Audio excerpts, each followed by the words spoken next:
Good afternoon, everyone. I hope you're doing all right. It's lovely to see you, and I hope you enjoyed the new introduction music. That is big for us, or not the music, the video. I think, as Rachel said in the comments, we'd probably have a riot on our hands if we changed the music. So it's an absolute pleasure. Thank you for taking the time. If you haven't already, do drop in the chat feature where you're watching from. And if you haven't already, while you're in the chat feature, don't forget to switch your messages to everyone so everyone can see your messages rather than just hosts and panelists. So if it says hosts and panelists in your chat feature right now, make sure to swap that over to everyone. Today, I'm absolutely thrilled to little tiny bits to be sharing your screen with three lovely, lovely people who have my absolute respect and admiration. This chat feature is wild. I'm trying to keep up, but hello, everyone. Thank you all so much for being here. We have Vikki Ross from Vikki Ross Writes, Dave Harland from The Word Man, and Eddie Shleyner of Very Good Copy. As my grandma would say, three very good eggs. As Dave's mum would say, copywriting royalty. Not to overstate the plaudits from Angela. A couple of small bits of logistics before we get going on today's session. The first is that today is just an interview Q&A style format. So if you have questions, drop them in the Q&A feature that's found down the bottom of your toolbars in Zoom or in your app if you're watching on your mobile. We'll take your questions sort of like towards the second half, but if you see a question that you like, make sure to give it a thumbs up. That means that I'll prioritize that in the Q&A feature, the Q&A time. The other thing to say is a big thank you to our sponsors. So this week's featured sponsor is a company called Storyblock, who are a next generation CMS. And the reason why I like them is that they make me think about CMSs differently. Instead of having like my CMS as a default decision when I go to start a website, I'm thinking, maybe there's another option. Maybe there's something different here. Maybe there's something better than the default of what most of us would gravitate to when starting new websites. To prove all the points in a far more eloquent way than I could, then they've just released a case study from their work with Paul Smith, the brand. And so if you want to find out about how a CMS decision can impact your business, check out Storyblock. Also, a big thank you to Braze, Exclaimer, Klaviyo, Cambridge Marketing College, Redgate, and indeed Storyblock.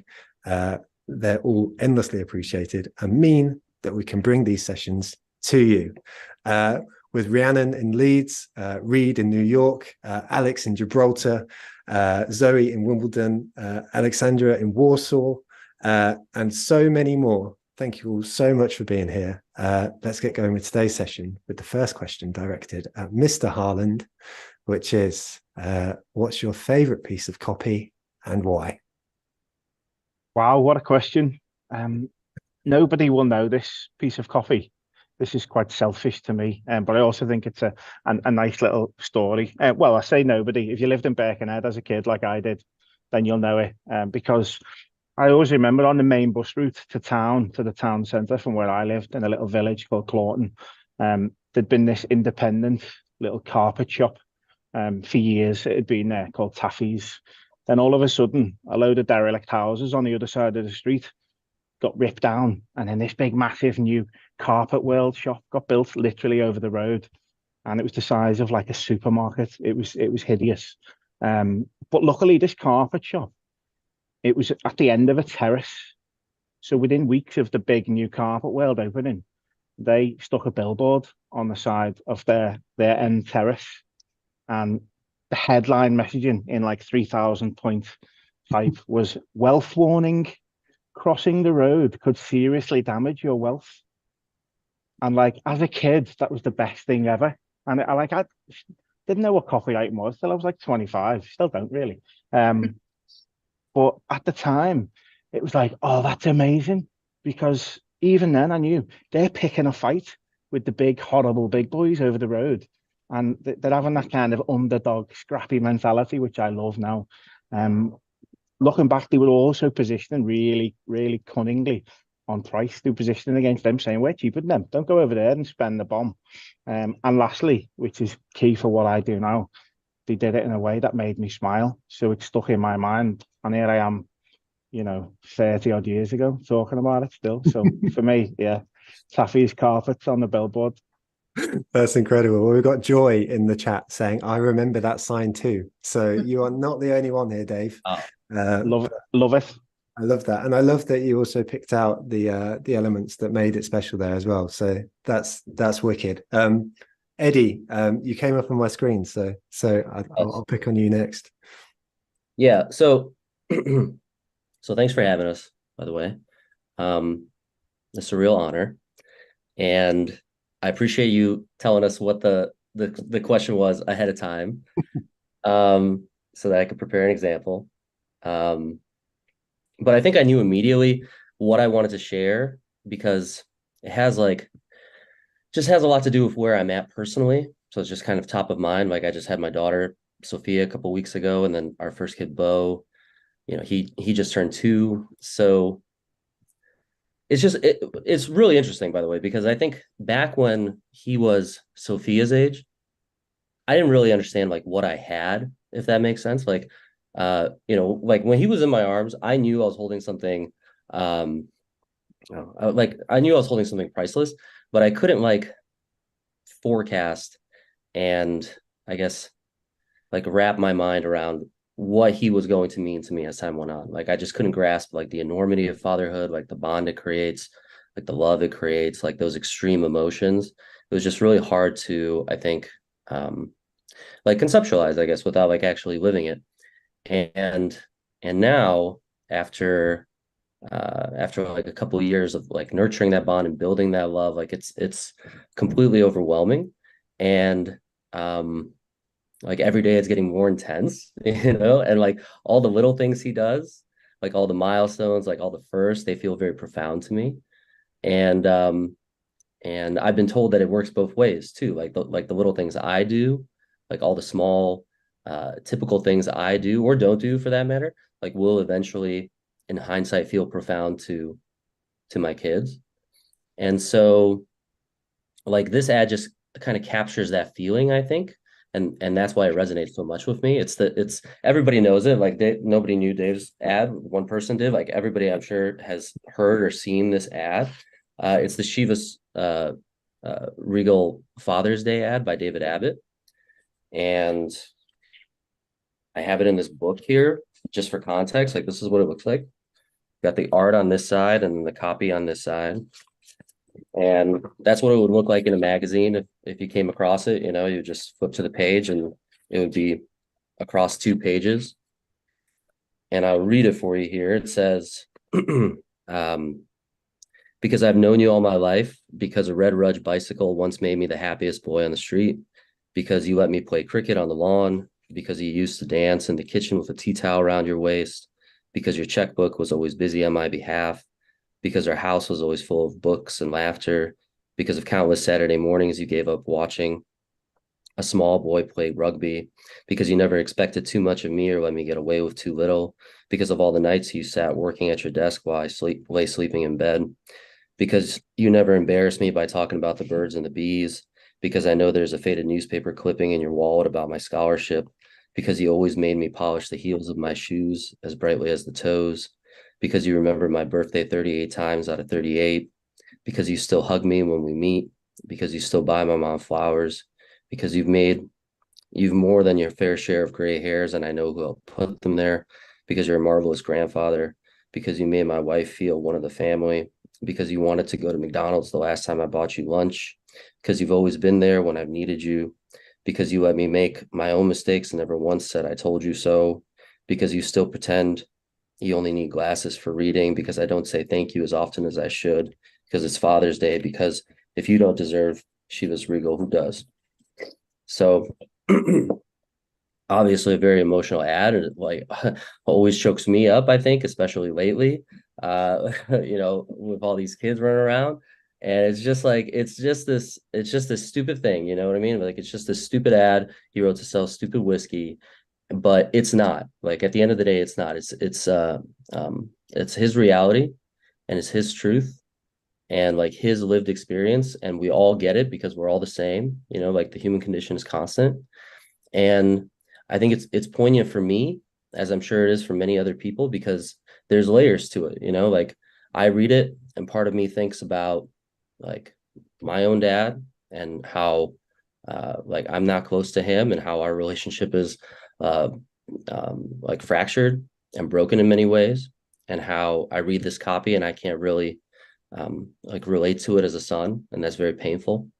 But as a father, you know, I thinking about my own kids, it's aspirational, and I think like, geez, like if I got to know like that from Bo or from my daughter, like it would just be the happiest moment, you know, like the most incredible thing, just knowing that you know, your kids feel that way about you, you know. And so these thoughts I'm having, these connections I'm making between an ad about whiskey and my own life and the most important people in my life is just testament to the fact that writing great copy, um, no matter what you're selling, very often boils down to how well you can illustrate a moment, how well you can show that moment, that slice of life.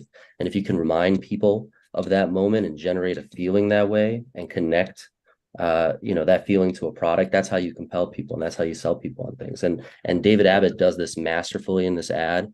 It really is a masterclass in show don't tell writing, and that's why it's so powerful and so emotional, I think, because it's vivid. You can see it. You know, the ad doesn't just give you a message. It like um, makes you visualize scene after scene after scene, you know. So it's not because you were silly and funny. It's, you know, because, you know, you used to dance in the kitchen, you know, with a towel around your waist or whatever it said. And then, like, you know, it's not because you were a great provider. It's because, you know, all the nights you sat working at your desk while I lay sleeping in bed. You know, it's not because you were proud of me. It's because I know there's a faded newspaper clipping in your wallet about my scholarship, right? Not because you're affectionate. It's because you still hug me when we meet, right? Not because you're a great husband. It's because you still buy my mom flowers. You know, these are all very, very like typical moments expressed using simple, common words. And the result is this kind of mental movie that we can't help but see and feel and relate to. So that's my favorite. Love that, mate. Thank you so much. Like, you know, it's almost hard to follow that, but like, bang on. I really appreciate you sharing that, and like, again, in a similar way, and not to belittle anything else that you've said, as if it's less important than everything else you shared. I think what we spoke to from a copywriting perspective, like, and again, the rest is way more important, is that emotional connection, and giving it space for folks to be able to relate to something and be able to feel it, to be able to resonate. And, you know, the fact that that's stuck with you for all this time, to come back to it and sort of say, this is the thing, you know, it speaks to the power. And there was a comment here in the chat from Alex, who just said, yep, love this ad, ... There's some more words, but it said, man, words are good. You know, words are cool, you know, and they can do these things to us as people, and they're so powerful. So thank you for sharing that, because it was just such a, you know, what's striking is that it's almost two opposites. You know, we've got Dave on one side, who's like funny, punching up, you know, like all that. And then we've got, you know, an emotional reaction. And like, that's the spectrum that we've got available to us when we play with these things. So thank you. Vikki, I'll pass over to you. I appreciate that's a hard act to follow, but when we came in with the some examples, then what was the one that came to your mind? That is such a hard act to follow, Eddie. I will get you for this. Sorry, you just said, someone said in the chat, words are good. Words are good. And now I've got to think of some good ones to say. I pretty much like every line, because I just love it that a copywriter gets to write something and see it go live. Like, it's so exciting to have your work go out there. So I'm always really appreciative of the achievement and of the job that we have as copywriters, because it's the best job, I think. Before I say my line that I like, Eddie was reading from the D&AD copybook, which I highly recommend everyone gets for some inspiration. So you did ask the question in advance, which is good, because I could never think of an answer to this question on the spot. And also I can't count, and I'm rubbish with rules. So I thought of lots of different ones. So I'm just going to go with the one that is on my mind right now. And that is Lego's Rebuild the World. It's their brand slogan, which BETC Paris and Havas came up with a couple of years ago now, I think, and I like it for a number of reasons. It's true to the brand and the product, and it speaks to and about the state of the world all at once. That's quite a lot going on in just 3 words. It's also a call to action, an inspirational and aspirational call to action, a motivating one too. It's got an ownable word in there. I always like brands to have words that they own in their copy. So build is one of their words, obviously, because you're always building the Lego bricks. And the 3 words are scientifically proven to be more effective and believable in a line. For some reason, 4 or more can reverse an initially positive impression, which is probably why so many other slogans are written in 3s as well. So yeah, I'll go with Legos Rebuild the World. That's really fabulous. Thank you so much. And I really appreciate all of you sharing the reasons why as well. I think that's really important for folks to be able to see. That point of relatability is just wonderful. So thank you very much. Appreciate all of you. Vikki, if I could carry on with the next question. And it's funny because we've been speaking about ads and copy, but I suspect a lot of this will be then reflected in you as professionals. But I was curious, what are the key skills that you feel make you personally a better writer? And practically, if an attendee was going to try and pick up or improve on this skill for themselves, how would they go about doing that? Yeah, can I just go back? I think the reason we all gave reasons for the lines that we picked is because as professionals, and I'm talking for everybody here, it's not good enough to have a conversation like this where we just say we like or dislike something. There has to be a reason for why we're writing, and then that's important to carry forward when we're trying to sell in our work to someone that's paying for it. I think that's where we kind of lose our way a little bit, our reputation as copywriters and non-copywriters, thinking that anyone can write copy, that, you know, if we don't have rationale and backup, we could lose an argument. But in answer to your question about skills, I think the skills, what was the question? What skills make me a writer? Better writer. I think I'm really nosy. I just love to know things about things. So the more I know about something, the more easily and naturally I can write. Like, I love getting invited into my client's head office and going around and seeing what goes on behind closed doors. And I'm also, and I hate this word, but I'm really anal. And I think the more anal that you are, the more pressure you put on yourself to pay attention to every single detail. So your copy is always going to be as good as it can be. Like, every word has to have a reason for being in there, and everything has to be meaningful. So without being nosy and without being anal, I don't think you can do the best job. Hang on. And like, how does that like surface itself for you? I mean, you gave an example there where you were sort of speaking about going to people's offices and stuff like that. But if folks were like, you know what, I feel like I could level up on my curiosity or my nosiness, depending on how you want to sort of speak about it. How does that show up for you? And well, just with the client bit, we can't always go to the office. Often we're working with just like a couple of pages in a brief, and that's just never enough to go on. So if we can have a conversation at the very least, clients give away more than they realize if they're just casually chatting. When they're sitting focusing on what to put in a brief, they can miss out loads of stuff that actually you would find really useful.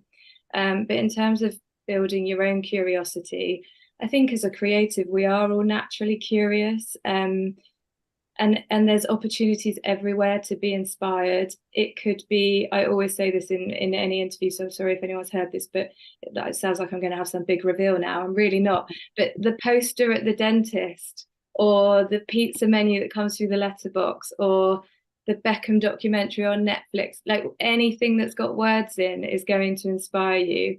It might be some big amazing idea that you can't believe you hadn't thought of before, or it might just be someone said a word in a podcast that you think, oh, actually that word would be better than the one that I wrote this afternoon, so I'm going to swap it out. So always be looking, always be listening, always be watching.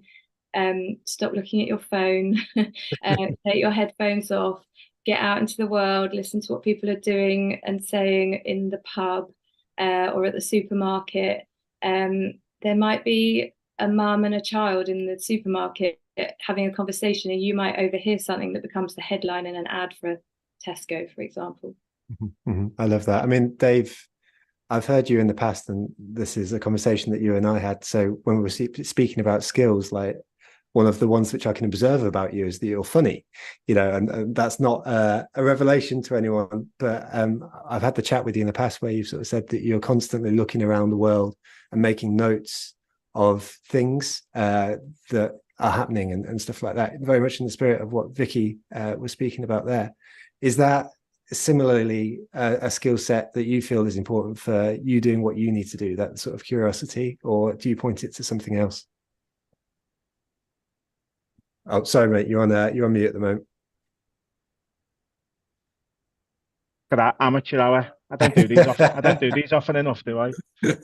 Only about once every other year. I'd echo everything Vikki said there. In terms of kind of my approach, I sometimes feel like I have got a kind of an overtuned radar for like interesting stuff, or maybe not even interesting stuff that like just captures my attention. Because when we're all on our daily trudge through life, aren't we? Just getting on with our day. We've all got our to-do lists. If something is interesting enough to stop me in my tracks and go, fucking hell, wow! Like I'll read that. I'll stop and read that. I know that whatever's kind of forced me to stop and read it, if I kind of make a note of that, even just get my phone out, take a photo of it, maybe I could use that approach in my own stuff. Like it's climate or change climate season, they've called it on Channel 4. I don't know if anyone's seen on Channel 4. They've got an advert all about like the big executives of oil companies just taking the piss when it comes to lecturing us all on carbon footprints. So they've got an advert last night where a load of start a load of executives sitting on a plane. Then all of a sudden they pull their kecks down and start twerking, and they've got their underpants out, and they've got big black stains in their underpants. And the line is, "Are those with power doing enough about their carbon skid mark?" And I was like not only the visual was amazing, but calling it a carbon skid mark instead of a carbon footprint, I was like, just that play on words and how they've kind of just flipped it, like just using something that's in a common phrase like that and just giving it something that really shocks you and stops you. I thought that's inspiration enough, something that I can use in a job in future. So definitely what Vikki said, keep your eyes and ears open at all times. For me, it's a bit of a curse. It feels like there's no off switch at times, but I think it can be a good thing, because sometimes when you're in those dark moments where it's like, fucking hell, I've got to present something at 2 o'clock tomorrow. But yeah, I'll come up with an idea because, wow, you have that light bulb moment from something you may have seen 3 weeks ago. It saves you in the moments when you need them most. I love it. Thank you, mate. Eddie, I want to come to you next, because I want to get practical. So with the folks watching this today, I mean, both Dave and Vikki are giving amazing answers there. So like, I feel like we have to move these conversations on too quickly sometimes, and I never want to do that. But equally, I want to make sure that we give folks the opportunity to have a wide range of questions answered. And so I wanted to ask you, Eddie, whether there's any rules of thumb that run through your mind when you write. For example, when I'm writing, I always tend to write, I will write you instead of I. So if I find myself catching I in the sentence, I'll always try and switch that to a you. Like, are there any sort of tips, tricks, rules of thumb that you tend to integrate into your writing where you're like, yeah, those are the things that I'm always going to change, which will help folks upgrade their copywriting? Yeah, good question. Yeah, I think everything like goes back to, I'm just in baby mode right now, so everything like kids, just it's everywhere for me right now. So like, I got advice early on from my parents. They were like, well, if the kids are, upset, just see if they're like hungry or if they're sleepy. It's one of those two things. And I think with writing, it's like the analogy is like, well, are they, like, you can make it better if you like focus on these two things, on concision and clarity. So I always ask myself, like, is this clear? Is this concise? if it's clear, like you just understand it, you're using, little words, not big words, it just makes sense the first time you read it. If it's concise, you're not using, 2 or 3 words where one will do. I'm always looking for those 2 things. Like, is it clear? Is it concise? If my kid's upset, I'm like, is she hungry or is she tired?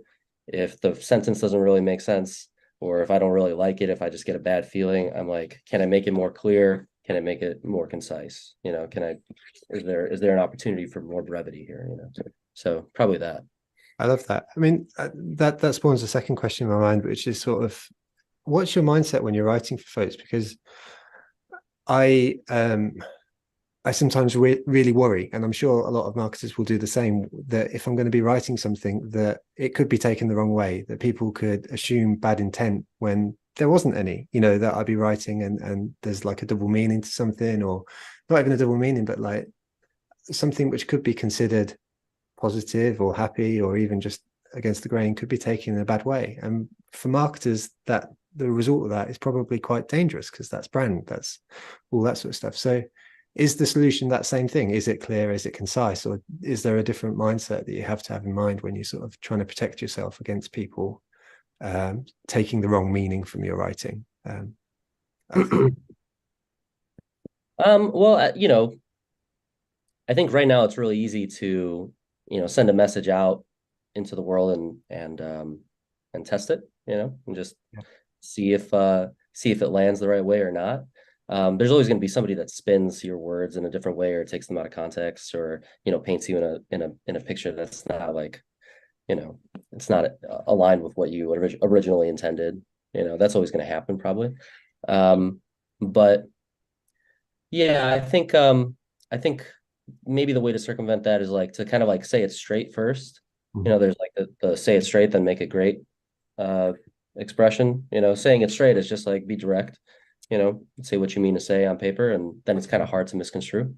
That's probably one way to avoid that situation. But then also you can just send out, instead of sending out your email to 50,000 people, you could just send it out to 5% of that, and see what happens. And if it lands well, then send it to the rest, and if it doesn't, then make some adjustments. Love that. Thank you, mate. I really appreciate that. Vikki, I felt like clear and concise was 2 really good sort of rules of thumb to have in mind. That felt really powerful and actionable. I mean, do you likewise have other rules that run through your mind, or other things that sort of you make sure to come back to every time? Well, I think you have to start with the audience. The audience has to come first. You've got to be really in tune with them, and what they're into and what they're saying and what they're responding to. That kind of answers your sort of query before about how do you make sure that everything sort of translates well.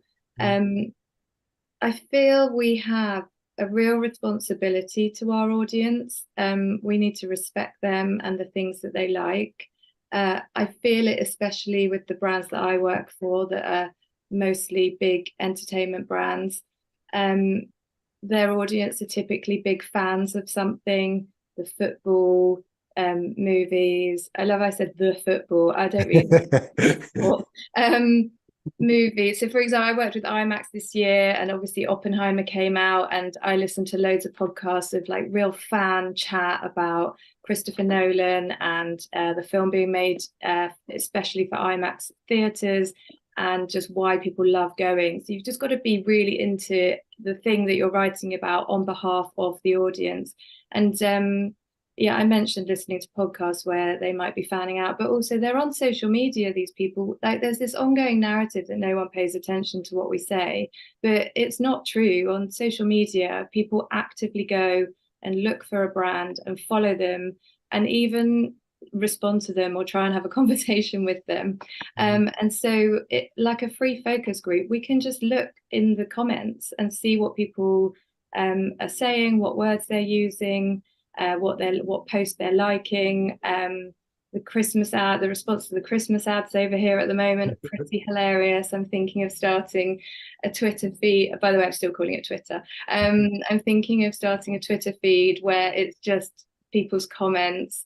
on the Christmas ads. Like, sorry, going off topic really slightly, but this morning I saw the teaser for the John Lewis ad, and the clip is of a kid saying, "Can I have this?" And someone has replied saying, "Can you please edit this so that he says please? Otherwise, what manners are we teaching children?"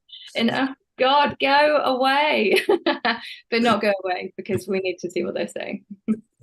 No, bang on. I absolutely love it though. No, thank you. Like, it's so important. So blooming important. Dave, I'll come to you, and maybe I'll prompt as well, like if you got any tips, but then also conversely, if you see some folks making some regular mistakes, so like what are the key mistakes that you're seeing folks make most regularly? I guess I should probably put a swear warning in for Dave. There's a counter going on in the chat, so I'll unmute myself first. I did actually swear off, while I was muted then. So just keep the swear counter for a minute. Sorry, I'm a scally, but you're just gonna have to put up with me. What was the question? Mistakes. I've got two biggies that I see. Number one is, it kind of runs on from what Vikki was just saying, about putting yourself in the reader's shoes. I think far too many people, not only on social, there's brands do it as well. Brands can't be the worst one. They take for granted that people will care about what they're saying, about what you write, unless people are fans of your brand, like Vikki said. Say Nike, they've got fans who will, click like and share and buzz off you regardless of what you put out there. But for the most part, if you don't include some kind of, emotion like humor or empathy or excitement or even fear some brands use, you're in danger of losing people, and people will just switch off. It's not true of all brands. You've got like really niche brands, like, digital camera brands, who they'll have fans who will buy absolutely anything from them. They'll be obsessed with the features. But like when Apple bring new products out, they can kind of get away with it a little bit, without having to, go the classic benefits before features. But yeah, stop taking it for granted. Whenever I write stuff, I make sure every sentence works hard for this keep. I never think, oh, I'll just write that, that'll be fine. Or I'll get the headline right. People will find their way to the call to action. They won't, whether it's a play on words or alliteration or making little asides, or you put stuff in brackets or asterisks or whatever I do, making up words, overly long hyphens, even down to the micro copy. It's all about getting people to that call to action, or at least getting to the point where, the message has landed. So that's the first one. Just don't ever take it for granted that people are going to read your stuff. And then the second one is you'll see it yourself, or you'll certainly, like the last few weeks, Halloween, it's coming up to Black Friday now, squeezing 1,000,001 messages into an email. So much of bad writing comes from a place of, okay, we need to convey A, B, C, D, E, F, and it's just like, just convey A in a really interesting way, and you'll win. Like, you'll stand out like head and shoulders above everybody else. So they're my two biggies. Nice, thank you, mate. I really appreciate that. I mean, Eddie, I'll come back to you on this, because you made the point about being concise, and so something I have observed in the past is, like, when I'm trying to be concise, I almost take the soul out of what I'm trying to write. I almost take too many words out, or trying to edit. So how do you start to begin that process of, like, making it soulful or emotional, as Dave's just pointed out, while still retaining, getting there in the quickest possible way? Is that just experience and time, or is there some things that folks can sort of start applying themselves? Sorry, mate, I think you're on mute too. Sorry. What can you say?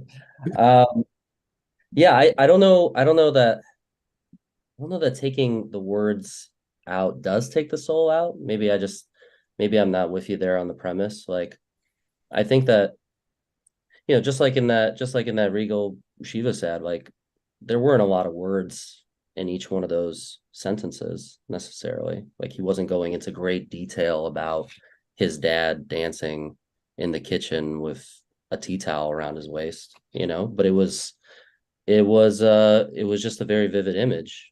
And as long as the people that are reading your copy, as long as your market, your audience can see that image and relate to it, then it carries weight. So like back to what Vikki said, it's like, know your market, know who you're writing for, and put something in front of them that they can relate to and understand. So I don't know that like concision and brevity and tapering down your word count necessarily takes the soul out of your writing. I think putting something in front of somebody that they don't inherently care about, then that probably does more damage than editing for brevity, I guess. Nice. I guess maybe it also links into your second principle that you shared earlier about clarity. And so perhaps the thing I was guilty of in the past, I say as a novice writer rather than a professional, is removing the clarity in place of brevity. And so, that's well, here's the thing about, sorry, I mean, I'll go for it. I think with clarity, it's like sometimes you can get people started. Like you can push the stone and get it rolling and let the reader imagine for themselves. And then that creates the clearest image of all, and sometimes the less you say, the more holes you create in your writing and the more opportunity you give people to fill it in for themselves, So like going back to that ad, he's talking about his dad dancing in the kitchen with his, with the towel around his waist, or he's talking about his dad, with the cutout from the newspaper in his wallet. Like there isn't a lot of detail there, but you're giving the audience a chance to imagine their own dad or themselves doing something similar. And that is like the ultimate clarity because they have that picture in their mind already, So like, I think that's the counter to like, oh, you have to have a lot of words in that sentence for it to be clear. Not necessarily, I think. No, makes sense, mate. Thank you very much. I appreciate it. And on the note of appreciation, I can see 18 open questions right now from the community. So I want to make sure that we get to those. The big thing that I can ask the community is if you want to give a thumbs up to any questions that you like in the Q&A feature, then we'll make sure that we prioritize them. Some have hopefully been answered as we've gone on. So if there are still where you're like, that's not been answered yet, then by all means give it a thumbs up. And I think this probably the most present question for this point of time has sort of gravitated to the top. So Vikki, it's about ChatGPT, which is I saw the visible shaking of emotion there. So the question says, how do you keep creativity shining with tools like ChatGPT around who can do a lot of the work for you? And I guess that's a very specific question, but we can definitely broaden this out because this is probably the biggest question I would say at the moment for copywriters, but also marketers in general, is about how AI is changing our job. So we'd love your feeling on AI, but also making sure that we're using these tools appropriately to get the best results. Or not, indeed. I don't know where to start. I could speak about this for an hour, but equally I don't want to. Also, I've been so mindful of swearing, but Dave's here and Dave's broken the seal. So fuck AI. I'm so fucking annoyed by AI. I'm annoyed by the chat about AI. I'm annoyed about people thinking that it's got anything over. Just fuck it all. So fucking annoying. I might have just broken a record. My mum will be so proud. Okay. The reason I'm annoyed, firstly, is because I think that the conversations around AI within the industry publications, the industry press, is insane. Why are they not defending creatives? Why are they not supporting and celebrating creativity? Why are headlines running with things like AI is coming for our jobs? In the state of the world that we're in right now, sorry, I'm like yelling, sorry. Why are we putting this negativity out into the world? People are being made redundant, we're losing clients, the budgets are tight, and for the industry press to be pushing it and promoting it for the sake of a news clickbait and shiny new toy story, just fuck off. That's what I think about the chat about it all. But how does it affect us all individually and personally? I really truly believe it, and I don't want to seem ignorant because I am a massive technophobe. I must caveat what I'm about to say with I can barely work a computer. I only know how to work a Word document. I just don't think it's got anything over true human creativity. AI would never come up with rebuild the world for Lego. It just wouldn't. I don't believe it would. AI has not experienced anything like a human has, so it can't tell human stories with real emotion like the Chivas Regal advert. I could go on and on and on. But the one thing I'll say, because I can imagine people are going, yeah, that's all fine, but what about clients? Because they might use AI so they don't have to pay for a copywriter. Well, we don't want those clients then. They're the ones that don't value creativity and copywriting in the first place. So you haven't lost them, they were already lost. So do all the things that we've been talking about and more. Stay truly creative, write with meaning and emotion, and also have fun with words. That is your superpower over a fucking robot. Thank you very much. There is a lot of love for you right now in the chat. We've got mic drop from Lewis. Lots and lots and lots of capital letters, but very, very supportive of you right now, Vikki. So thank you. Not least from Mr. Harland as well in there. So I just kind of want to give that a moment to kind of sit, because I think it's a good point. Absolutely well made. I need to calm down. So no, not at all. No, you know what? I've been feeling, and I'm sure everyone else is, that there's a lot of tough things in the world right now, and exactly to your point, the narrative isn't helping. So I really appreciated that. And I know that a lot of people in the chat did. We've got Hannah just saying, do not calm down, in capital letters as well. Dave, Eddie, I think Vikki said it wonderfully there. But do you have anything to add at all? Dave, I know you've spoken a lot about this recently. So yeah, mate, I've been taking pot shots at AI and the robots and the prompts since they came out last November. It's every week I'm just taking a piss out of them. You know what? For the clients that want to use them, let them fill their boots with it, because is that really the work? Decent, good copywriters and content writers, they're the clients you want to be working with. Probably not. You can't really blame the clients for doing it. Everyone wants a fast track to the quickest, cheapest solution, don't they? Let them do it. Let them be disappointed and come crawling back to us with the tail between the legs in 6 months' time, when effectiveness is on its arse, and they go, oh, we need some fucking writers to help us bail us out of this. That's what will happen, because if you look at the standard of what those shitty robots produce, it's like compared with Eddie did a comparison the other month. I think he did a prompt describe the birth of your first child or something, and it spat out its usual, hey, robotic, I was in the labor room, whatever robotic stuff it does. Eddie wrote exactly the same word counts. He made me cry in what he wrote. It's just like, there's the difference. I think the danger in fast tracking anything with an AI prompt is that you miss all of that lived experience, the real, genuine, authentic stuff, like what a consumer or a customer has said about your product, or how it feels to the touch. The little things that typing a prompt in would never, it wouldn't even know where to begin with that stuff. Like I had a client last year called Bramwell Brown, little niche brand, really unique stuff. They make these handmade clocks. They sent me out a sample of the product, and when I got it out the box, it was like that big.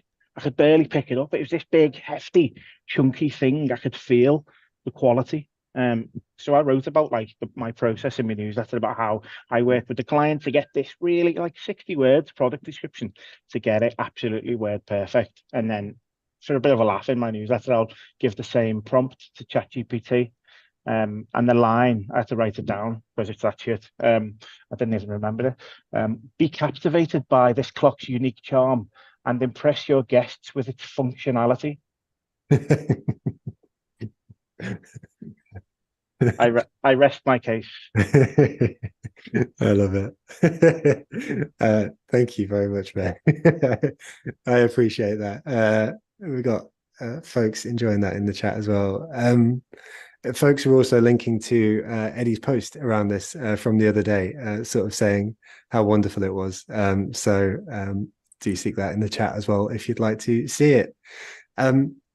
As we've spoken about AI, then I want to also mention, like, when is the time to bring in a copywriter? Because say, for example, me, Joe Average, writer, etc., you know, I think it's one of the things that we often see with graphic design as an example. Like, folks feel like because I've got a Photoshop account and because I've got eyes and I think I'm tasteful, I should do graphic design. And I'm saying me, when I've been told by numerous people that I should not do graphic design because I do a horrible job and stuff like that.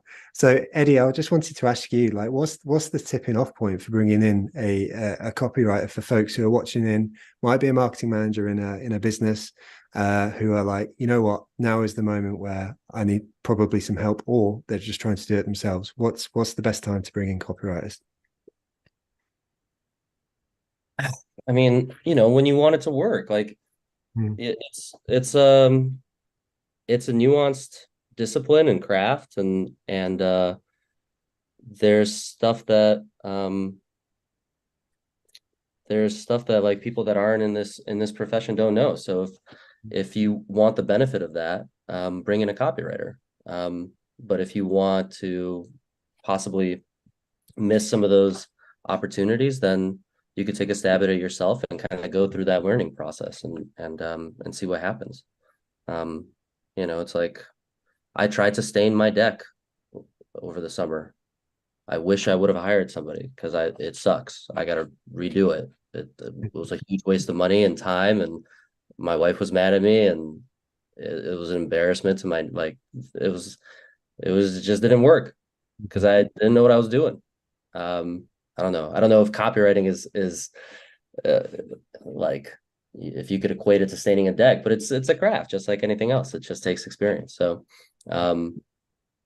yeah, I think if you have an important project, and you want to get it done and you want it to work, then that's when you got to bring a copywriter in. Lovely. I love it. Thank you very much, mate. Let's do the last 10 minutes on community questions to make sure that we ask the ones. And Eddie, I'll come to you first as well on this. So the first one comes from Emma Louise Harvey, who says, have you got any tips for learning / improving writing skills when writing for a particular tone of voice? So I'll leave it Emma's question. Yeah, I mean, for a particular tone of voice, copy working always helps. I talk about this all the time, and I feel like a broken record, but like, it really is a helpful exercise. It helped me a lot.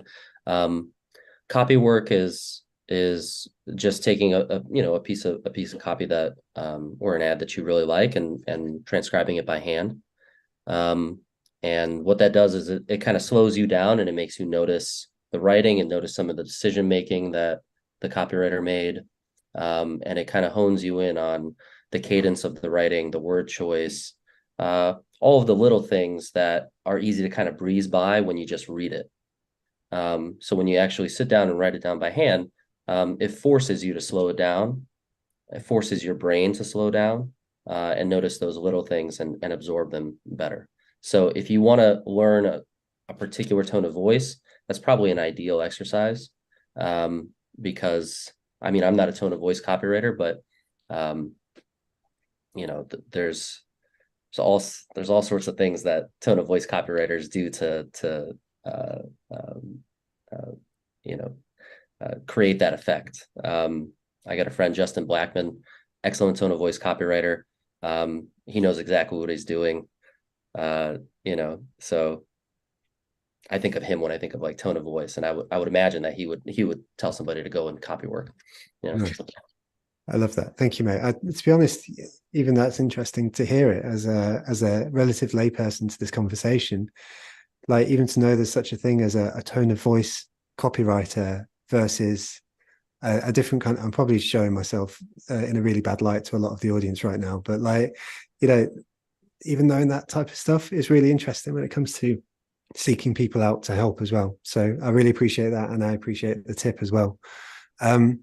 Vikki, if I could take the next question to you, it comes from Helen. So Helen asks, how do you get management to embrace more informal copy with a bit of an emotion and stop being corporate Normans? Was Helen's language to describe the folks in the company. I feel like I keep doing this and saying, can we just go back a step? But I probably, if we're going to call them tone of voice copywriters, I suppose that's what I am. Right. Most of my job is creating a tone of voice for a brand. And I would echo what Eddie said about copying out work that already exists, because then for all of the reasons that Eddie said, but also you feel like you're already writing on behalf of the brand once you do that, and it helps you to keep on going as if like it's already in you, so you can keep on going.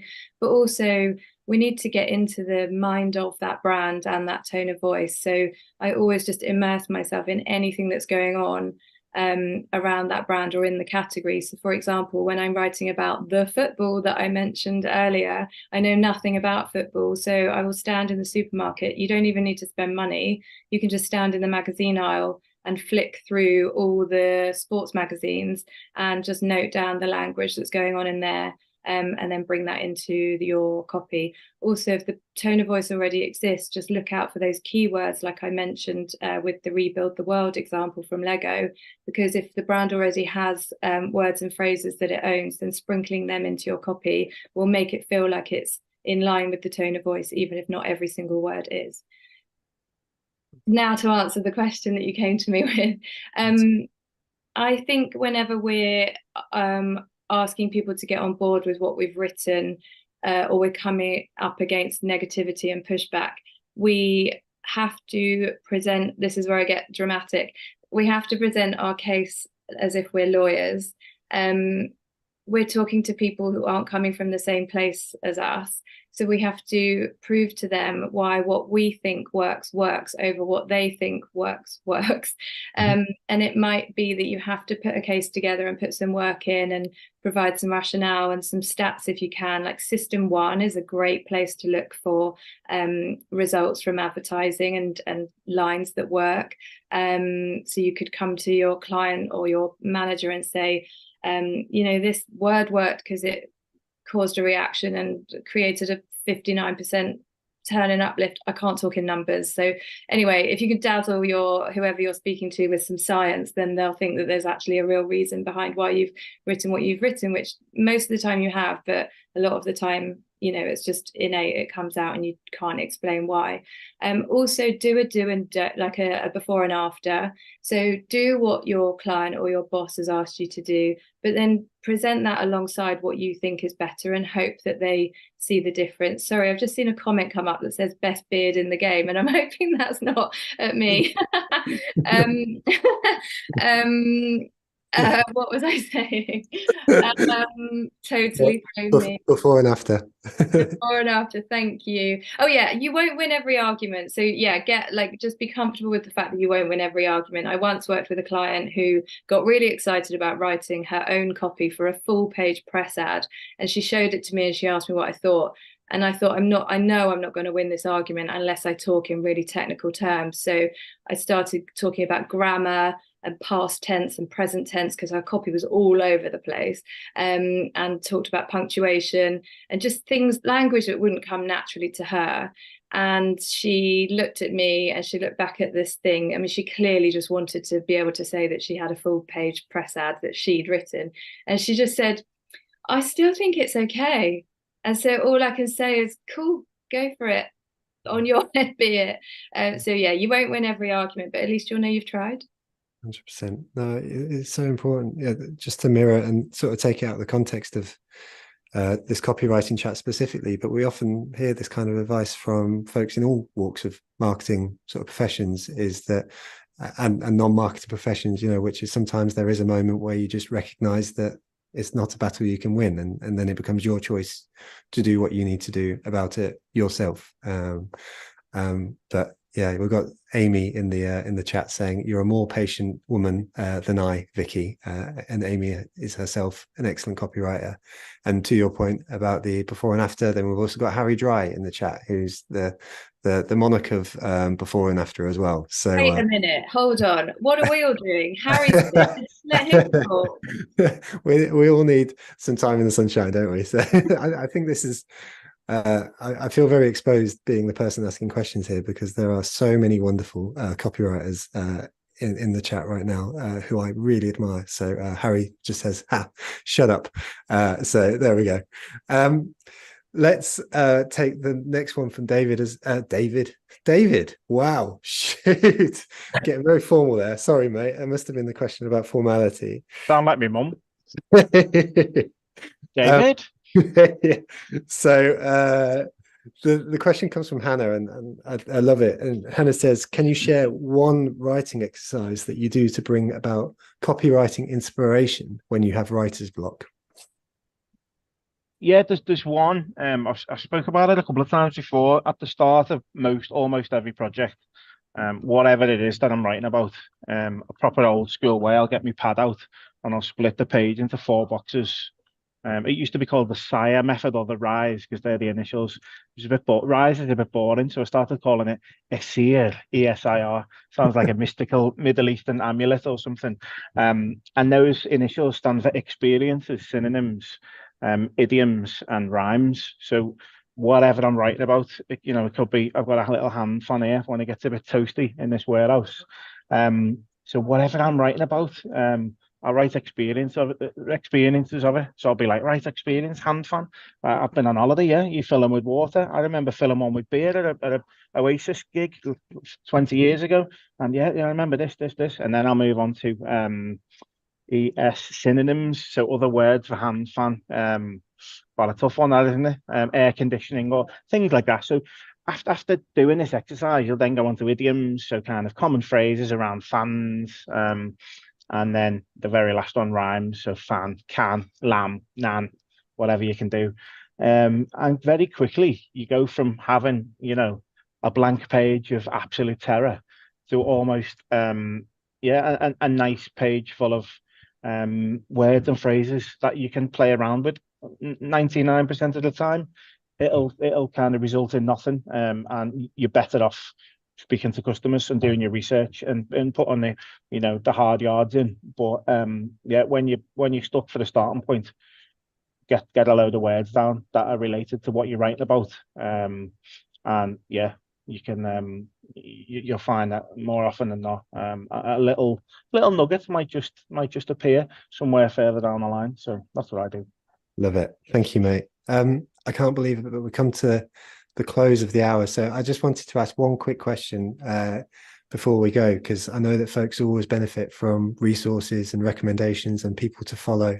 Wait, Joe, can we just, before we go, can we just plug, because the question was, where do you go for inspiration, right? 100%. You got to go to marketingexamples.com and copywritingexamples.com. That Harry's in the chat. Those are 2 excellent resources. That's actually where I do go to kind of like fill up the tank. He does an excellent job. So I think, he's here and he's created something really great. So I think it's important to let, I think everybody probably already knows about it, but we should let people know that those are 2 great places to go to fill up the tank and get started. Bang on. Absolutely. Harry's done a remarkable job and is a very lovely human as well. Vikki, could I see, Harry in the chat has now said go to Dave Trott's blog instead, so there you go. So he's humble as well. Vikki, could we go to you for any recommendations of resources or folks to follow? Steve Harrison's book How to Write Better Copy is one of the quickest and easiest reads. Copywriters write the best books because they're so good at writing conversationally. I read it in about 2 hours. The D&AD copy book we mentioned right at the start from Eddie, Harry Dry, Dan Nelkin. I wish I could recommend women, but there are a lot of men doing a lot of great things, so I don't want to not recommend them. Vikki Ross is big capitals from Lewis in the chat. So I know you wouldn't say that to yourself about yourself, but absolutely to follow you. I've really enjoyed following your content as well, Vikki. And Dave, just to finish off. Yeah, Vikki will play it down, but and I know I joked about it in my post about Vikki and Eddie being luminaries, but Vikki, if you're looking for any help within this industry, if you're just starting off or you're looking for some support, Vikki is so selfless in giving her time and energy and promoting our craft. And here's a craft. We're talking about AI here. This is a craft that once you get good at it, it's a really amazing kind of field to be in, and what Vikki does kind of constantly is just promote that and promote the virtues, and she's a shining light at the top of our industry. So everything Vikki does, I agree wholeheartedly. Vikki is she is like she's like an industry gem, and I like the anecdote that I wanted to share that I didn't know where to fit in, but I want to share that when I started marketing Very Good Copy in earnest, and I knew that, it was a blog, it was content, I needed to get social proof. I reached out to a lot of people that I admired, that I wanted to get their voices on the blog. And Vikki was the first one and the quickest one to immediately write me back, immediately give me the most amazing testimonial that I did not deserve, and was just extremely gracious. And like, that's all I see her doing. That's all I see her doing is propping people up, supporting people, building this community. And whenever I think about like how I always think about like how I can make people feel the way that Vikki made me feel that day, because it gave me a tremendous amount of confidence, and it just bolstered everything that I was doing. And she didn't have to do that at all. Nobody knew what Very Good Copy was or what I did or read my stuff. But she was just really gracious. And I think that that's a testament to her character and her personality, and what copywriting means to her and what copywriters mean to her. So we love you, Vikki, and we really thank you for everything that you do.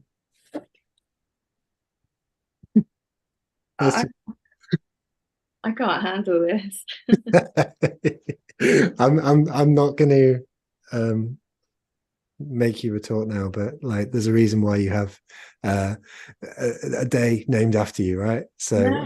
it's the same thing. So we've got Claire in the chat saying accept the love, and I'm gonna stop it there just because I don't want to make you feel awkward on camera here, Vikki. But honestly, it's been a delight of a session. Thank you all three so much, and thank you everyone in the chat as well for being incredible. Like, just a really wonderful session, and I appreciate the three of you. I appreciate everyone who's tuned in for making it truly special. I hope you've taken something away from today. I'm sure you have. Please do take a moment to thank our sponsors. It means the reason why we can keep on bringing these sessions to you. You get the follow-up of this with the recording. With all that said, thank you for a brilliant hour spent in the company of good people. Thank you, and have a lovely day, everyone. Take care.